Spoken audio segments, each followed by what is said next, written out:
para um município que tenha menos de 100 mil habitantes.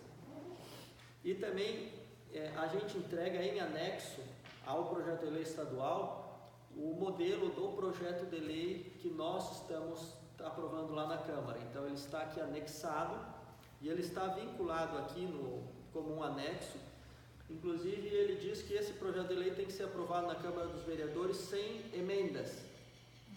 Então tudo o que está escrito nele tem que ficar exatamente da mesma forma. A única alteração que o município o prefeito vai fazer antes de enviar o projeto de lei para a Câmara dos Vereadores é colocar quais são os conselhos, quantos tem na sua cidade, no seu município, quais são os bairros que cada um deles abrange e o quanto de percentual de IPTU ele vai permitir que a sociedade, através dos conselhos e regime de Assembleia Geral, onde cada entidade tem um voto, escolha os projetos.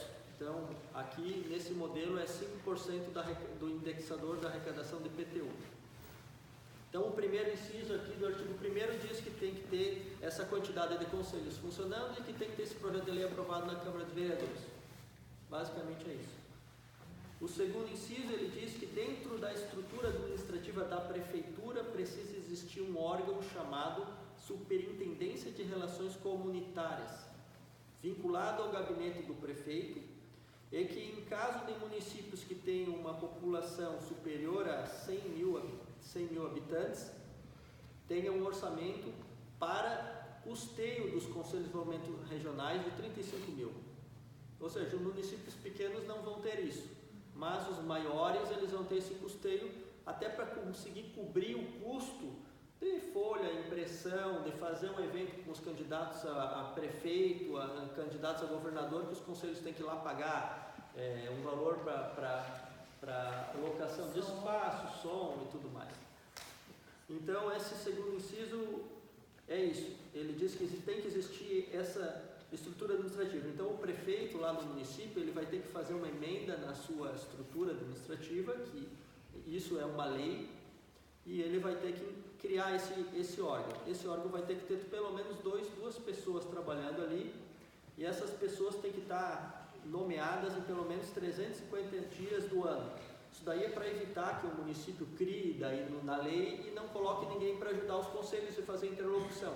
E esse cargo ele é obrigado, porque aqui nesse modelo nosso municipal, essa pessoa ela tem essas atribuições de estar presente em todas as reuniões dos conselhos e dizer como é que está o andamento daquelas obras que os conselhos escolheram. Então é obrigado a ter esse órgão e ele está obrigado por lei estar aqui presente para explicar como é que prestar conta do que vocês mesmos escolheram de obras aqui no município. O terceiro inciso é que a prefeitura precisa ter cumprido tudo o que está escrito na lei municipal, que foi aprovada lá na Câmara dos Vereadores do município, e que a prefeitura precisa ter executado 100% do que foi escolhido pelos conselhos. Ou seja, se o município tem um conselho e o conselho escolheu os projetos foram colocados na LOA, Lei Orçamentária Anual, e não foi executado pelo prefeito, ele não preenche esse requisito. Então esse município ele não consegue a sigla lá, a nomenclatura de município participativo. Esse é um dos requisitos. O quarto requisito, inciso, é que a prefeitura ele precisa deixar no site da prefeitura o andamento de cada uma dessas obras escolhidas, tanto do ano vigente como de todos aqueles anos que se passaram. Não é uma questão só para nós darmos transparência para todo esse processo. E o quinto inciso é que a prefeitura reconheça um ente que vocês ainda não conhecem, que se chama Conselho de Desenvolvimento Municipal. Esse é um ente que pode existir ou não, é um ente onde os 5 conselhos da cidade, entre si, elegem qual vai ser o conselho que vai ter um mandato de um ano e vai ficar revezando a presidência aqui. Esses conselhos municipais, eles têm uma característica de ganhar um poder a mais, que é poder convocar uma audiência com o prefeito e ter que ser atendido em no mínimo 14 dias. Além disso, é para mais conversar com outros municípios e tal, fazer esse papel mais institucional. mas de qualquer modo não cabe a esse conselho municipal representar os conselhos de desenvolvimento regionais, ou seja, se houver uma reunião aqui no norte da ilha, a autoridade máxima dentro dos conselhos é a presidência do Conselho de Desenvolvimento daquela região, não esse municipal. Esse municipal é para conversar com outros municípios. Isso daí a gente só criou essa parte desse ente novo aqui, porque senão ele poderia ser criado de uma forma não regulamentada. Aí poderia aqui ser criado podendo se usar de trampolim político, podendo se usar questões religiosas, político-partidárias, e ter mandatos de 15 anos, de 10 anos, coisas assim, e ali na regulamentação a gente já arrumou tudo para isso daí tudo ficar amarrado e blindado. Mas não tem nenhum grande ganho aí para a sociedade esse conselho municipal, é mais só para não virar uma coisa ruim. Aí o parágrafo único do primeiro artigo ainda é o pedido de inscrição. Esse pedido de inscrição é o seguinte, ele diz que a Superintendência da Política Participativa Estadual ou outro órgão que o governo do Estado designe como responsável vai precisar receber do município alguns documentos para analisar, e isso tudo no mês de março. Então, no mês de março, aqueles municípios que desejam ser enquadrados como municípios participativos têm que entregar para esse órgão vinculado ao governo do estado, que está dentro do gabinete do prefeito, esses documentos. Então é assim que funciona o pedido de inscrição. E esse órgão estadual ele tem até o último dia desse mês de março para proferir o reconhecimento ou não daqueles municípios que entregaram a documentação. Tá? Aí vem o segundo artigo. O segundo artigo ele se trata do que compete esse órgão aí estadual que a gente falou agora, que é a Superintendência de Política Participativa Estadual, que tem que estar vinculado obrigatoriamente ao gabinete do governador. Primeiro inciso, ele diz que precisa receber o pedido de inscrição do município e fazer a conferência durante o mês de abril.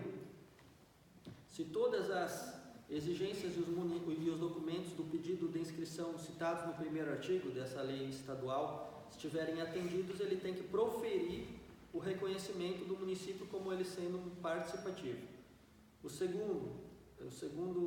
Segunda coisa que compete a esse órgão, disponibilizar no site do governo do estado quais são os municípios que são participativos neste ano, como também qual é o valor que esse município participativo receberá de estímulo por ser participativo e qual é o valor que existe no fundo de estímulo para a política participativa que vai estar regulamentado nesse último artigo que eu vou comentar, que é o terceiro.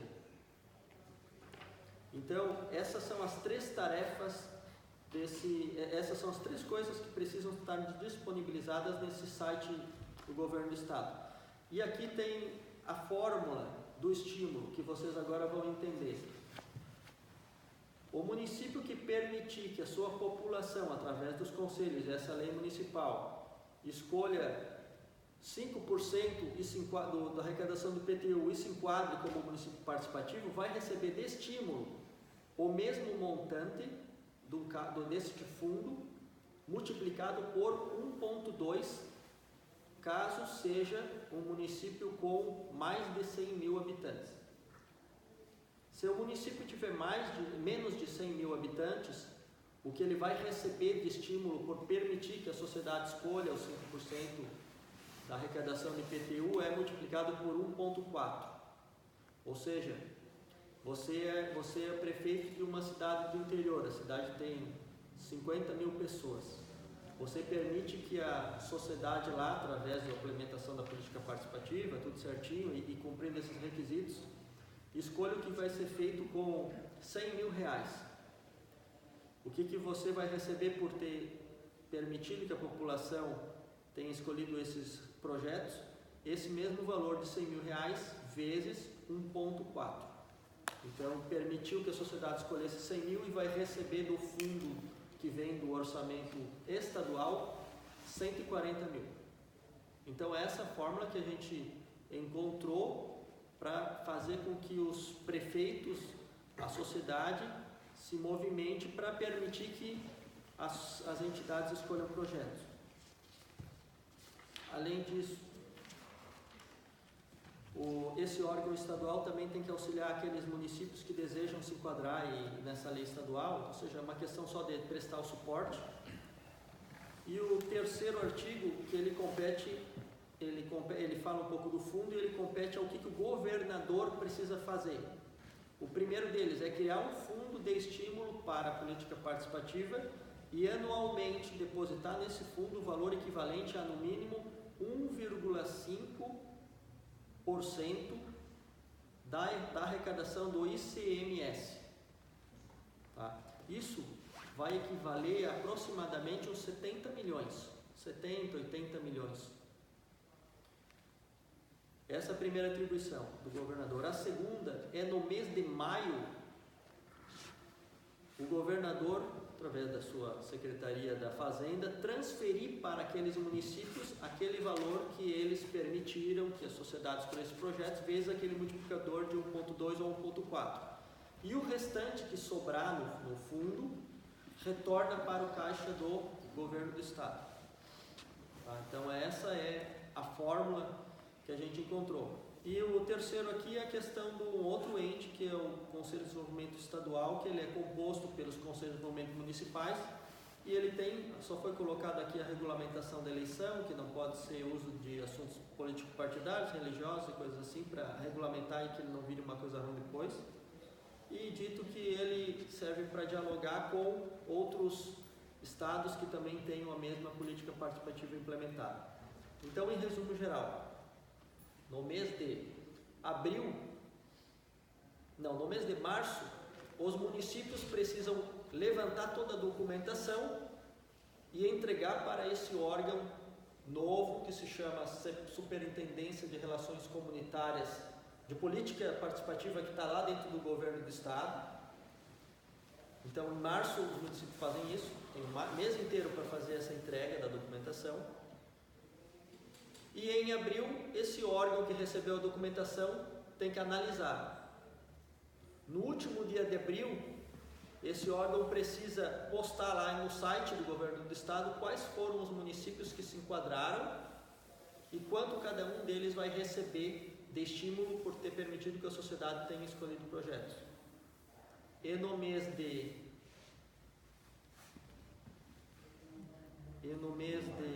maio, o governo do estado deposita na conta da prefeitura aquele valor que é o que está estimulando. Basicamente é isso.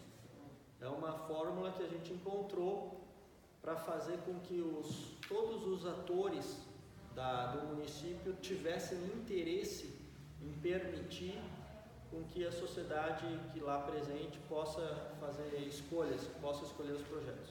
O que a gente esperava era conseguir primeiro aprovar o projeto de lei aqui em Florianópolis e poder ditar que Florianópolis é um modelo de gestão de política participativa, onde a sociedade participa escolhendo projetos, e já chegar no encontro dos candidatos assim, né, com isso já consagrado, aprovado na Câmara.